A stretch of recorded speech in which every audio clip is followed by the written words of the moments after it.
Bonjour.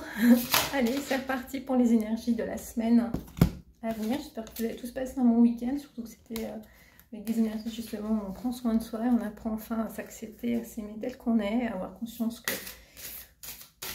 on est bien avec soi-même et que tout est parfait. Donc là, on est parti pour les énergies de la semaine.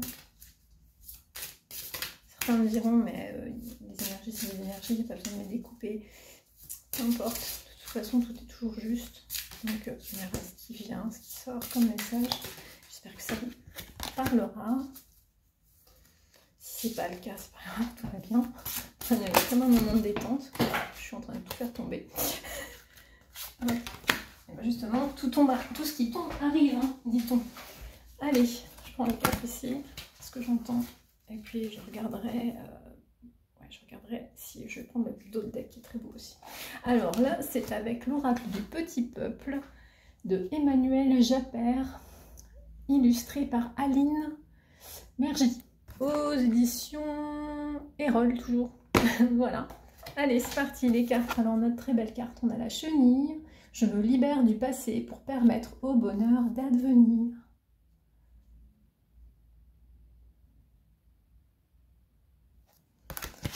Nous avons le pou.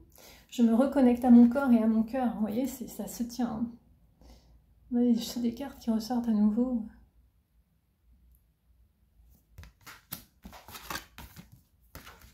Le scorpion. Je définis mes limites et mon territoire et je me fais respecter.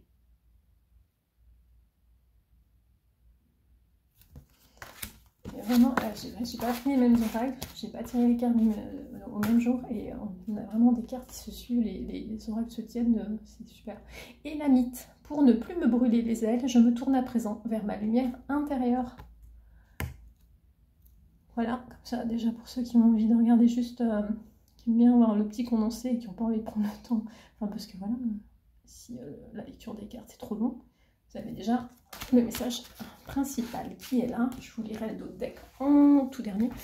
Et là, nous allons passer à la lecture des textes qui sont à l'intérieur du livret, pour ceux qui aiment voir une définition plus complète. La métamorphose de la chenille en papillon est l'un des phénomènes les plus incroyables du règne animal. Certaines chenilles, comme la chenille du bombix du mûrier, aussi appelée ver à soie, fabriquent un cocon et pour cela, elles se contorsionnent inlassablement pour tisser une belle soie brillante grâce à leurs glandes salivaires. Ces fils de soie leur permettent de s'accrocher pendant les mues pour arrimer leur chrysalide. Cette dernière mue correspond au stade nymphal, qui est le plus vulnérable dans la vie d'un papillon. L'élevage de ver à soie est né en Chine 2700 ans avant notre ère. Avec lui sont apparues ce que l'on appellera plus tard les fameuses routes de la soie, c'est-à-dire tout un faisceau de routes terrestres et maritimes entre la Chine et la Turquie actuelle. La technique d'élevage fut tenue secrète pendant plusieurs millénaires, mais l'Europe se dota peu à peu de sa propre industrie de sériciculture. Donc comme ça, on a un petit... J'aime bien quand... pour ceux qui aiment aussi, vous me direz, si vous aimez le petit point histoire ou pas du tout. Le message qu'elle souhaite vous transmettre. Allez, la chrysalide est le symbole des métamorphoses. Plus qu'une enveloppe protectrice, elle représente un état transitoire. Elle implique le renoncement à un certain passé et l'acceptation de ce qui émerge et qui mène vers l'accomplissement. À la fois fragile et mystérieuse, mais aussi riche de promesses, la chrysalide inspire respect, soin et protection. Elle représente l'avenir imprévisible qui est en train de prendre forme. Cette carte signifie que vous vous trouvez face à un changement inévitable et radical, qu'il soit physique ou psychique et dont vous n'avez peut-être pas encore conscience. Il impose de quitter l'état larvaire pour passer à une prochaine étape qui s'annonce radieuse. Délestez-vous des scories du passé car elles vous encombrent désormais. Ne vous retournez plus sur les erreurs volontaires ou involontaires que vous auriez pu commettre dans cette vie et dans vos anciennes incarnations si vous y croyez. La chenille symbolise le potentiel caché. Portez vos efforts là où ils sont le plus utiles, ménagez vos forces pour en avoir assez lorsque se révélera ce qui infuse en vous depuis longtemps. Vous allez vers un nouveau destin en suivant une voie qui vous invite au bonheur, ce bonheur auquel vous aspirez tant et que vous allez bientôt pouvoir partager. Nous avons ensuite le pou. Donc je pense que là vraiment tout est lié quoi. Je me reconnecte à mon corps et à mon cœur. Et oui, il faut être en forme aussi pour aller à la bataille. Ce mini-insecte ne dépasse pas 3 mm de long à l'âge adulte. Pour se déplacer, il rampe en utilisant ses 6 pattes griffues qu'il accroche aux cheveux de son hôte. Oui, bon, il y en a qui vont hurler, pardon, vous pouvez faire avancer la vidéo. Contrairement aux idées reçues, il ne possède pas d'ailes. En clair, ce parasite ne survit que grâce à l'hôte qui l'abrite, et en l'occurrence l'être humain, en se délectant toutes les 3 à 6 heures du sang qu'il ponctionne avec sa petite trompe dans le cuir chevelu. Oui, je m'en amuse. Les Amérindiens le dégustaient avec plaisir, vous voyez. Il y en a, bon. Les Esquimaux le considéraient comme une nourriture fortifiante au point de le chasser sur la peau des phoques pour agrémenter leur repas. À une époque lointaine, le pouls était considéré comme une sécrétion naturelle du corps humain. Ah, carrément, ça je ne savais pas. Aristote ou Galien le nommaient ver de peau et on l'affectionnait puisqu'il était vu comme celui qui aspire le mauvais sang. À la fin du 19e siècle, tout change avec l'arrivée des insecticides. Voilà le pouls associé à la crasse. Pour autant, il n'épargne aucune classe sociale. Donc, vous le verrez différemment. Et voilà, c'est vrai qu'il y a la rentrée scolaire qui arrive, ça va encore être la bataille sur ce plan-là. Le message qu'il souhaite vous transmettre. Qui l'eût cru, le pouls qui court sur la tête des enfants fut encore longtemps et dans de nombreuses cultures signe de chance. Aujourd'hui, cette carte vous parle plutôt d'une inquiétude intérieure, car ce n'est pas un hasard si le pouls aime trouver refuge sur la tête. N'est-ce pas pour vous signifier ici que votre cerveau est en ébullition? Si vous traversez une période d'excitation nerveuse ou d'anxiété, cet arthropode vous montre cette réalité. Avez-vous identifié qui parasite vos pensées? Quel est l'objet de ce stress ou de votre charge mentale? Il est sûrement temps de descendre dans votre corps. Certes, notre culture et notre éducation sollicitent beaucoup notre intellect, mais quand cela fume au sommet du crâne, c'est sûrement un signe pour vous dire de soigner votre corps. Faire une activité physique est un bon moyen de se vider la tête. Cuisiner, peindre, dormir ou changer d'air tout autant. En vous éloignant de ces pensées parasites, vous pourrez voir les choses autrement, relativiser, faire baisser la pression. Une fois que vous aurez repris contact avec votre corps, allez voir du côté de votre cœur. La solution à votre problème se trouve là. Donc on reste bien dans la symbolique du pouls. Hein. Parce que c'est pas rigolo d'en avoir du tout. Le scorpion. Arachnide connu pour la dangerosité de son aiguillon venimeux, le scorpion est doté d'un caractère sacré, renforcé par son dard combatif et son activité principalement nocturne. Il a 4 paires de pattes, il existe de nombreuses espèces, toutes venimeuses, mais pas forcément mortelles pour l'homme. Chaque année, la femelle met au monde entre 10 et 50 petits qui grimpent sur son dos et qu'elle porte quelques jours pour leur assurer de meilleures chances de survie. Cet animal ne chasse pas, il attend ses proies. C'est donc une opportuniste d'une patience sans égale, un opportuniste. Qui peut rester des jours sans manger, sans boire? Il ne connaît pas les scrupules, les compromis et il défend son territoire avec fermeté. Les Égyptiens le vénéraient comme un dieu par l'intermédiaire de Selket, la déesse protectrice des morts. Dans la mythologie grecque, il apparaît comme l'instrument de la justice et du rétablissement de la vérité, qu'il fait éclater au grand jour. Porteur de l'antidote le plus efficace contre sa propre piqûre, il est certes associé à la mort, à la douleur et à la souffrance, mais aussi à la clarté, à la perspicacité, à l'acte juste. Ce qu'il souhaite vous transmettre, il vous rend visite pour vous parler d'adversité, souvent associée à la sexualité, aux pulsions et à la colère, où il vous apporte aussi son énergie vitale. Les questions qu'il vous incite à vous poser sont essentielles. Définissez-vous bien votre territoire et vos limites pour vous protéger des intrus, des abus. Vous sentez-vous à votre place? Et si ce n'est pas le cas, pourquoi? Ressentez-vous un sentiment d'injustice? Quelle ombre voulez-vous fuir? Avec cet allié puissant, vous pouvez plus facilement détecter le danger ou la trahison et évaluer vos adversaires. Comme lui, vous serez prêt à attaquer si nécessaire, mais vous saurez aussi discerner si vos méfiances ou ces combats sont inutiles. Si la négativité se présente, ne la laissez pas vous entraîner dans votre obscurité. Et dans son obscurité, mais donc du coup, le lapsus était juste parce que d'aller creuser dans votre obscurité.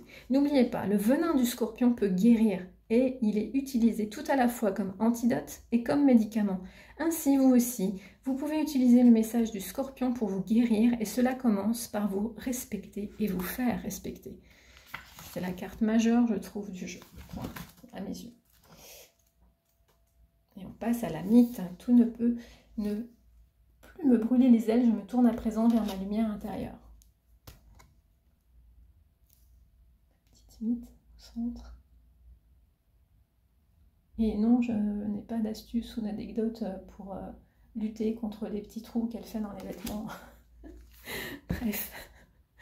La mite est une sorte de papillon de nuit minuscule, gris, dont les larves nichent dans le linge et l'attaquent. Adepte de l'obscurité et des coins sombres, elle se cache au fond des armoires, des penderies et des placards et peut être à l'origine d'irréversibles dégâts sur les textiles et les livres. Elle peut ainsi provoquer de grands dommages, notamment dans les musées ou les bibliothèques d'archives. Il existe deux types de mythes, les mythes textiles et les mythes alimentaires. Ce n'est pas le papillon lui-même qui est responsable des trous dans vos vêtements préférés, mais sa larve. Cependant, voyons le bon côté de la chose, puisqu'elle nettoie la nature de certains restes organiques, ongles, griffes, fourrures d'animaux, ayant cette faculté de digérer des protéines que peu d'espèces peuvent dégrader. Elles sont à ce titre considérées comme insectes décomposeurs. Voilà, toutes les petites fées du ménage de la nature. Le message qu'elle souhaite vous transmettre. La mite est une créature nocturne, mais sa caractéristique la plus notable est paradoxalement son attraction pour la lumière. Elle vous pousse à la chercher à l'intérieur de vous et non à l'extérieur. Elle met également en perspective certains aspects refoulés de votre personnalité et souvent vos désirs dissimulés. L'obscurité et la lumière sont des forces de vie co-créatrices et de cette union des opposés peuvent naître les réponses que vous cherchez depuis longtemps. En dévoilant au monde vos aspirations les plus profondes, vous allez bien sûr au-devant de grands défis à relever et le risque est de se brûler les ailes dans ce processus. Mais la mythe vous dit d'accepter ce défi en étant mesuré dans vos actes et dans vos paroles, en vous entourant de bonnes personnes et en fuyant les lumières artificielles ou les plaisirs trop matérialistes, vous n'avez rien à craindre. C'est le moment de vous mettre au diapason de votre sixième sens. La clarté qu'il vous apporte est votre meilleur guide pour aller vers le chemin qui vous appelle et votre nature la plus vraie. Vous pouvez vous aider en empruntant la voie de l'introspection, par exemple, que ce soit par la méditation, l'écriture ou la lecture. Ou toute autre activité de votre choix qui vous apporte cette clarté et ce bien-être. Et je finirai avec le dos de deck, qui est le poisson d'argent. La créativité m'ouvre les portes de l'invisible. Pour ça, parce que là, vraiment, ça complète. Enfin, le jeu est cohérent, c'est magique. La petite carte du poisson d'argent. 27. Je ne sais pas si vous faites partie de ceux qui ont été admiratifs de ce petit insecte étant enfant. Alors, il est minuscule, possède 6 pattes, 2 grandes antennes et est dépourvu d'ailes. Le poisson d'argent ou l'épisme est un insecte primitif argenté avec des écailles lui donnant un aspect métallique. Son déplacement, du fait de son corps souple en forme de fuseau, rappelle la nage du poisson. Il fait partie des ancêtres des insectes. Nocturne, il aime avant tout se cacher dans les fentes et fissures des pièces chaudes et humides où, sans état d'âme, il mange toutes sortes de choses. Comme il se nourrit de la cellulose du papier, il adore les livres. Dans les bibliothèques des monastères, il était considéré comme un symbole du temps qui passe et qui détruit tout. Toutefois, il n'est pas assimilé à la saleté, contrairement à de nombreux autres membres du petit peuple. D'ailleurs, on en a vu quelques-uns, des petits camarades, juste avant. Le poisson d'argent, au carrefour de la symbolique du poisson et du métal argenté, est relié à la lune par son goût pour la nuit. Il est le symbole de l'inspiration et des perceptions sensibles et psychiques.